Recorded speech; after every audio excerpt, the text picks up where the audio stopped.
G.K. Chesterton once said that the world would never starve for wonders, but only for the want of wonder. Some celebrate Christmas as the birthday of a great and good philosopher and teacher. Others of us believe in the divinity of the child born in Bethlehem, that he was and is the promised Prince of Peace. Yes, we've questioned why he who could perform miracles chose to come among us as a helpless babe. But maybe that was his first miracle, his first great lesson, that we should learn to care for one another. One of the cultural touchstones of being in the military is learning to care for each other as we navigate the common experiences we all share, such as the common experience of experiencing the holidays far away from home. Halloween is in the rearview mirror, Thanksgiving is back down the road a ways, and now we have Christmas and New Year's upon us. For Christians, we're heading into a time in which we celebrate the birth of Christ, but numerous other faiths and traditions all have beliefs and celebrations about goodwill and peace on earth that converge right at this point in time. How we celebrate and navigate these traditions and celebrations while staying on mission is always a story of a little bit of adventure, some pathos, occasional drama, and now and then a few piñatas that had one too many shots at the party. Stay tuned.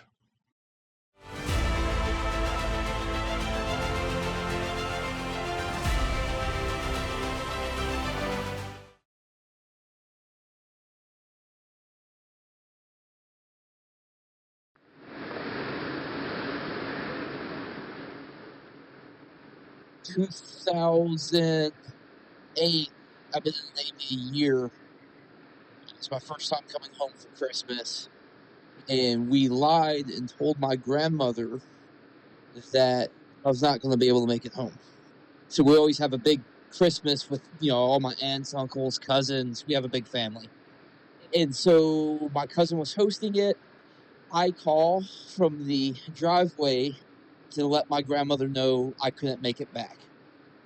And so she starts, talking about how, it's terrible I couldn't make it. She's going to miss me. Maybe she needs to call the CO, give him a piece of her mind. And as she's saying all this, I'm walking in the front door. Coming up the driveway, I could see her standing in the kitchen. So I come up the front door, let myself in, and walk into the kitchen, so I'm standing right in front of her. And she looks up and sees me and literally fainted. My first thought was, shit, I just killed my grandmother. But she came to, everyone was happy, it was funny, she laughed about it for years to come.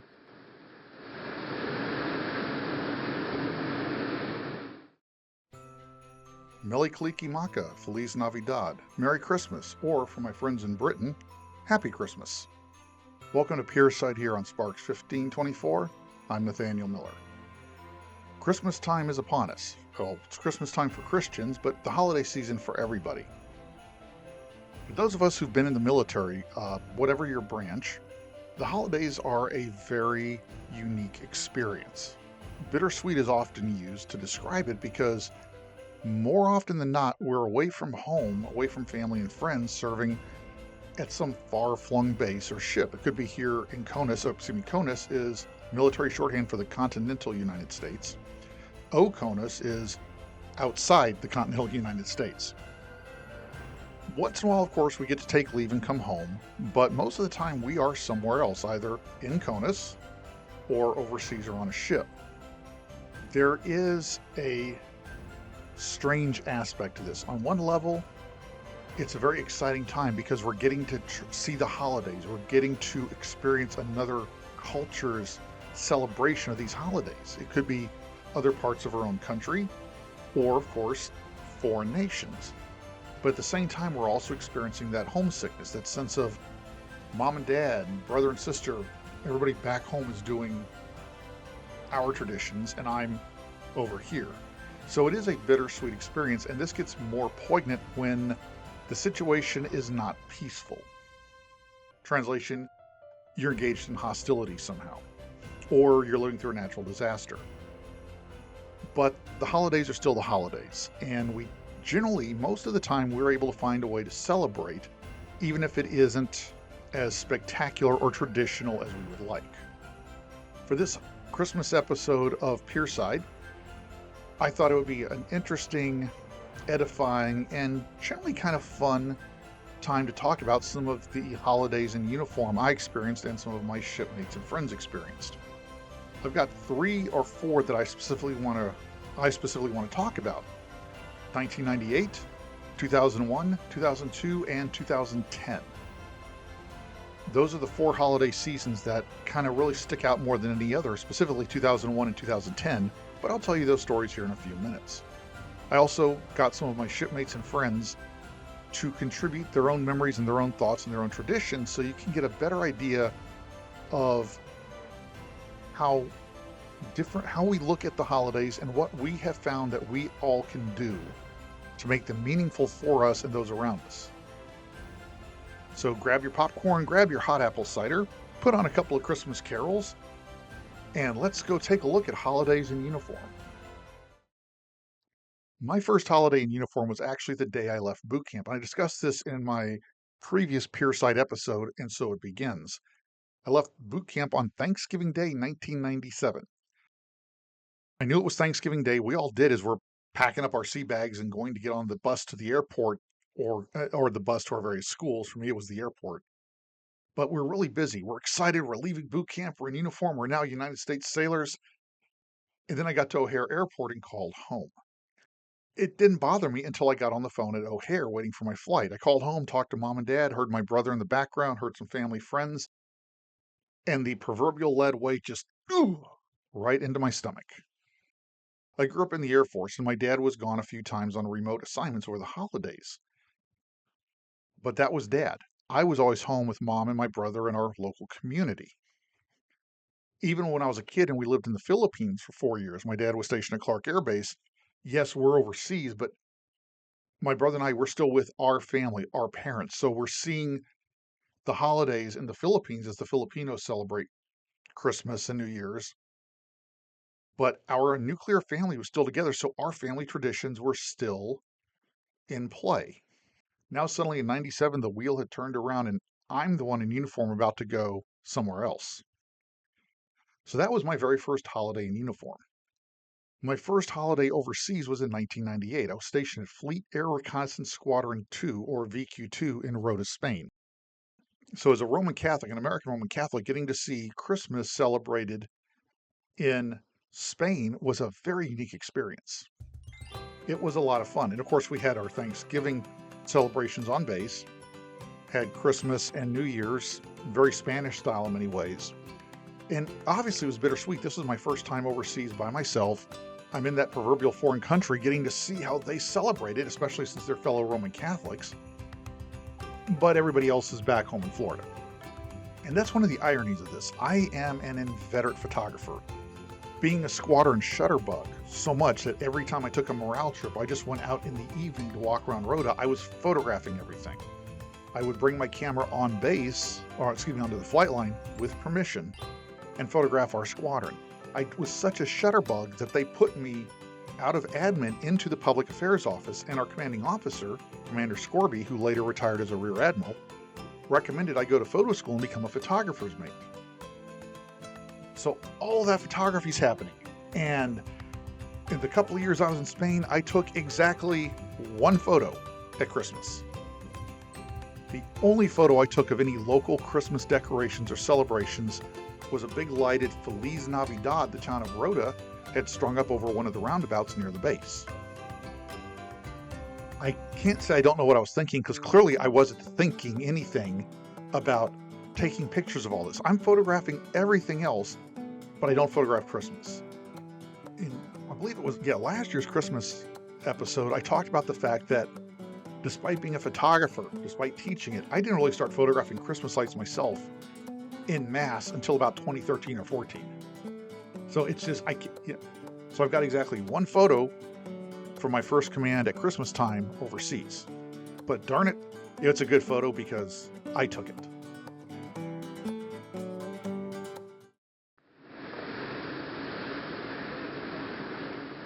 The Christmas of 1988, I will always remember being a more austere holiday celebration due to our preparation for the impending deployment to the Mediterranean for the first half of 1989.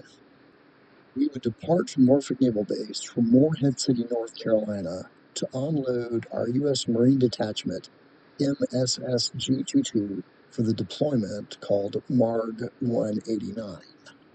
As we prepared for the oncoming deployment, the bulk of the U.S. Atlantic Fleet, based in Norfolk, had more time to decorate their ships with holiday lights bow to stern.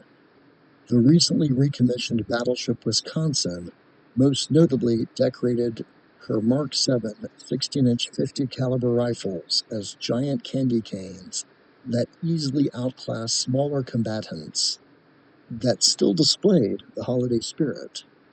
We departed for Morehead City, I believe on December 29th, on a fairly cold morning. I had to dress appropriately in my navy dress blues and pea coat for the weather. I was standing shot line gunner as we pulled out. Loading the Marines on board on the last day of 1988 was smooth, and we departed into the Atlantic on time. My underway watch station at the time was after steering, and I had to stand the 2000 to mid-watch that evening. I remember eating mid-rats at the stroke of midnight when New Year's was rung in, and our ship, the USS Austin, blew our ship's horn for what seemed to be a solid minute to ring in the new year.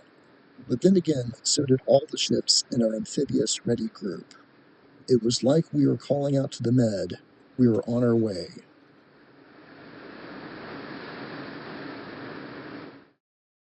Now, in the year 2000, I went from being a yeoman to a photographer's mate. When I left VQ2 with the endorsement of then Commander Scorby, later Rear Admiral Scorby, I went to the Defense Information School and converted from yeoman to photographer's mate. I'm now a photographer. And on top of that, I ended up specializing in reconnaissance cameras. So I go right back into naval aviation working as a TARPS photographer. TARPS is one of those wonderful Navy acronyms that stands for Tactical Airborne Reconnaissance Pod System. It's a 17-foot long pod that, when fully loaded with cameras and computer, weighs about 2,000 pounds. It's slung underneath the F-14 between the engines, and it's used for aerial reconnaissance.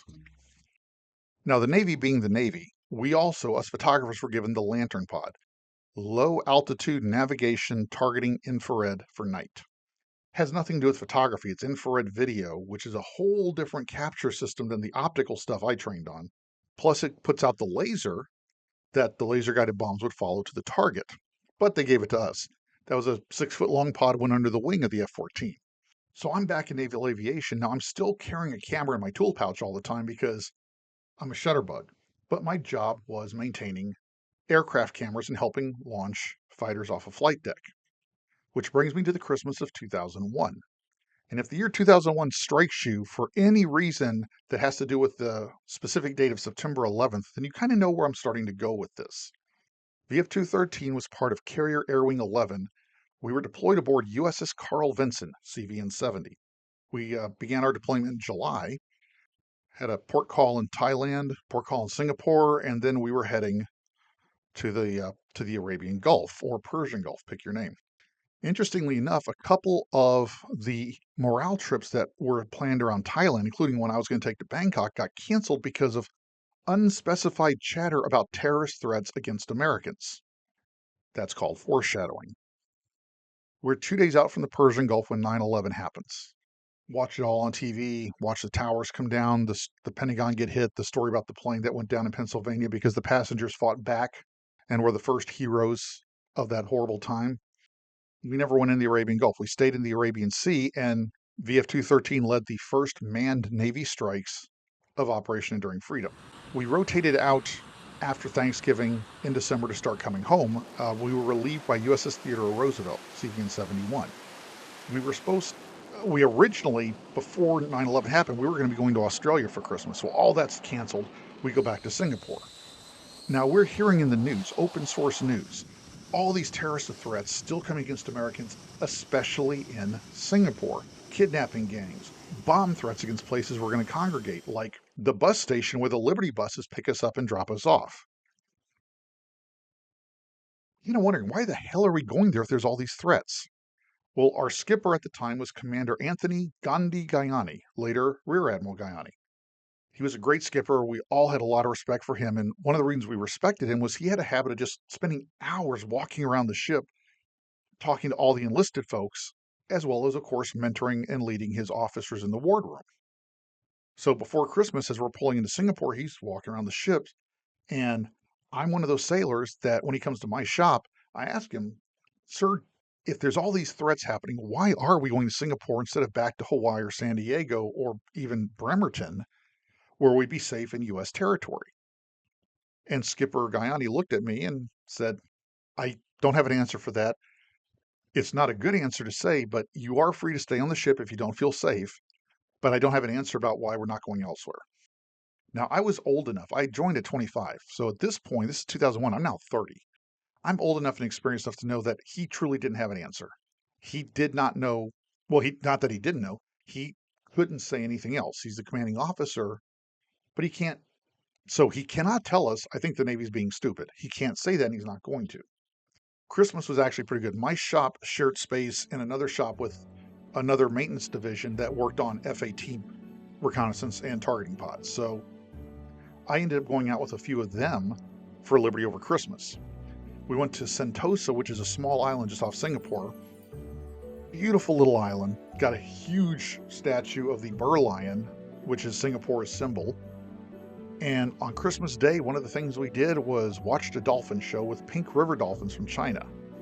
Also on that Christmas Day, as at that animal park, we also watched a demonstration about owls. And I think this is where my fascination with owls really began. I was sitting on about midway up the audience, and I was on the row, the end. I always took the row if I could because I got these gigantic shoulders, so at least I could stick my shoulder out in the aisle and not hit the people on the other side of me. And the animal handlers were talking about the feathers on the owl's wings and how they're specially designed to be silent, so the owl can swoop in at high speed without making a sound and catch its prey. That sounds too good to be true. And I wish I had some photos or video of this. I don't, but it was an amazing experience because he said that to prove it, it was a snowy owl they had. They were going to have the snowy owl fly down the aisle between all of us seating in the seats to the handler. So I'm on the aisle. I turn around and look behind me, and there's the other handler launching the owl. Now, snowy owls have a wingspan of 4 to 5 feet, and I'm sticking out in the aisle just a little bit. The owl's feathers literally grazed my head, so it literally went right over my ear. And it did not make a sound. The only sound I heard that owl make was when its feathers brushed my hair, and you're going to physically have a little sound from that, but it really was silent, and I had to pick my jaw up off the floor in amazement. I think that's when my fascination with owls really kicked off. So that was actually a good Christmas, despite the fact we knew a lot of people back home were hurting. No big terrorist events happened in Singapore, although some people were arrested that were targeting us, but nothing happened to us. So it was a good Christmas in the sense that we're with shipmates that we've just fought a war with, survived all of that together. Those of us on the ship only thought we came under fire once, and it was a huge misunderstanding, but for about 5 minutes we thought we were about to get bombed. But we're sending our air crew into the war zone every day, all of us in the squadrons. I'm helping put reconnaissance cameras and then laser targeting pods on these F-14s, then telling my air crew my systems are safe for flight. By the way, please come back alive. So it was a very poignant Christmas to be away from home. And now I have the privilege and the honor to present some anecdotes and recollections by Rear Admiral Anthony Guyani, my former skipper. He was our commanding officer that Christmas in 2001, so it's interesting that some of his recollections align very much with mine, as you'll see in just a moment. The Admiral sent me his contribution in writing and asked me to read it for him, so it will be my voice, but reading Admiral Guyani's memories.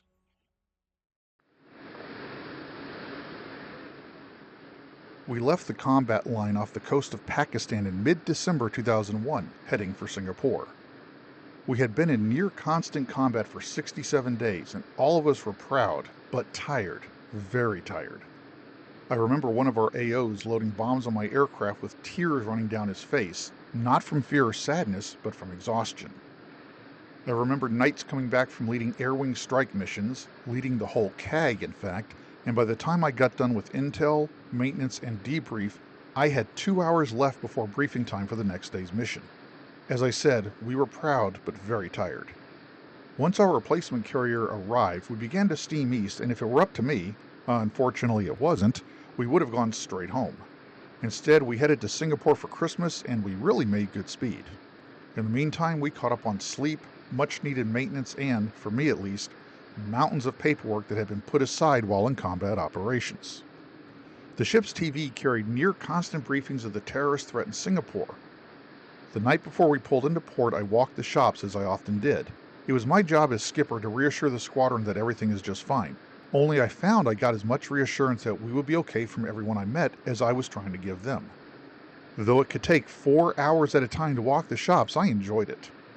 Anyway, the night before pulling into Singapore, I got a lot of questions from the Lions asking that, if the terrorist threat is so bad, why the hell are we pulling into Singapore? Why not go to Hawaii or San Diego? I couldn't really think of a good reason for the simple fact that I agreed with them, but all I could say was, hey, you don't have to go out if you don't want to. On Christmas morning, I walked the shops again to wish everyone a Merry Christmas, although there weren't many folks around. I went ashore to a wardroom event in which we had rented out an entire bar and restaurant. We had lots of unspent money from the last 7 months. I ate too much, I made sure no one was having too much liquid fun, it was the morning after all. I called my family, and then I went back to the ship to walk the shops again and see if anyone was feeling as homesick as I was. To my surprise, I met a bunch of Lions who made me feel like I wasn't away from home at all. I was with my family all along. For that I am grateful. It's a bittersweet memory, not very dramatic or funny, but it's one I'll never forget.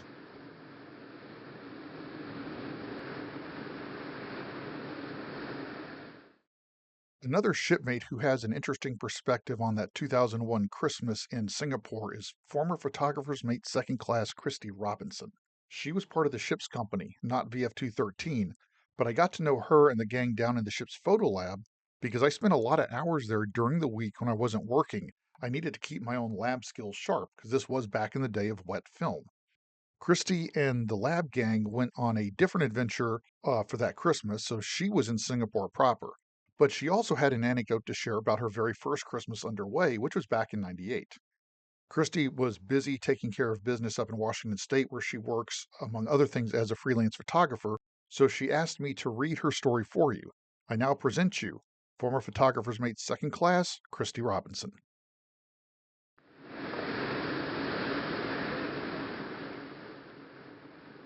In 1998, during my first cruise, my mom sent a package full of Christmas cookies and Christmas gifts to the entire photo lab. Mom had gotten everyone little Nerf guns and rubber band guns. Not only was she everyone's mom for sending all the goodies, she was also hailed as the queen of the mail because she would time her packages to where I would receive them within 3 to 5 days of her sending them off. I'm not kidding when I say Mom's cookies were so fresh when we got them, they were still warm. And yes, I would use her delectable baked goods to bribe people into participation for video projects I had to do. When the mail PO went out and got the mail back in '98, he came back and threw a box at me telling me I had a package, and he was laughing. Why, you ask? Because the box was vibrating. Oh my God, Mom, what did you do? So I carefully opened the box and started removing everything in it. CDs that I had wanted, a few movies, cookies, more fun items, and then I found the vibrating object. It was a miniature pinball machine. I'm pretty sure I was the color of a tomato as I was unpacking that box, and I got ribbed a lot for a few days, but it was a great Christmas away from home that is still a lot of fun to remember. In 2001, we pulled into Singapore for Christmas. I took a few minutes to call my family back in Washington State, and then headed out with the guys. I missed my kiddos, but it was time to go out. I met up with Saltzman, Looney, and a few others from the photo lab, and we decided to walk the streets of Singapore and head to Chinatown. On the way there, we stopped at all the shops, and everyone was buying silk pajamas, little trinkets, things like that. We also came upon some Buddhist monks who were kind enough to let us take a photo with them. We made it to Chinatown and had fun looking over the entire flea market of items there. We ended the day at Hooters for beer and wings. The waitresses called all the birthday people to the front. We had one birthday person, but that sailor didn't drink and was kind of shy, so, me being me, I volunteered to take one for the team. They put us in funny costumes and had us drinking beer through a 6-foot tube. It was me versus 2 guys from the ship. And because no good story ever starts with a salad, I went full speed in true fashion. Let me tell you, it took a good 5 minutes to get the beer to start flowing through the tube, and it was, unfortunately, tiger beer. Yuck.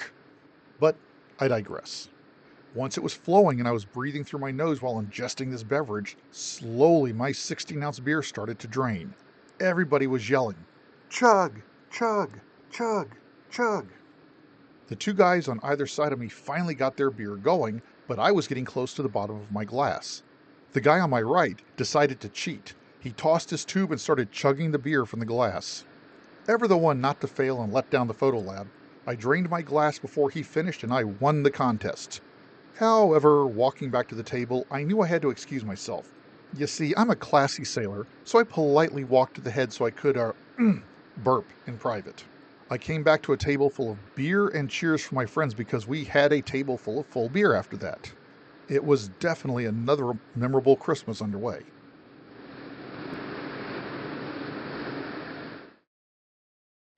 One of the things you might have noticed from what I've shown so far is the absence of decorations.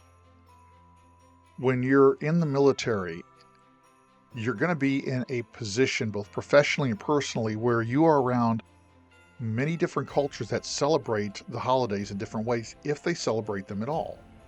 Now, if you're in your home quarters, either here in Conus or overseas, and you're with your family, your house is going to be decorated however you normally do, but the outside community might look very different.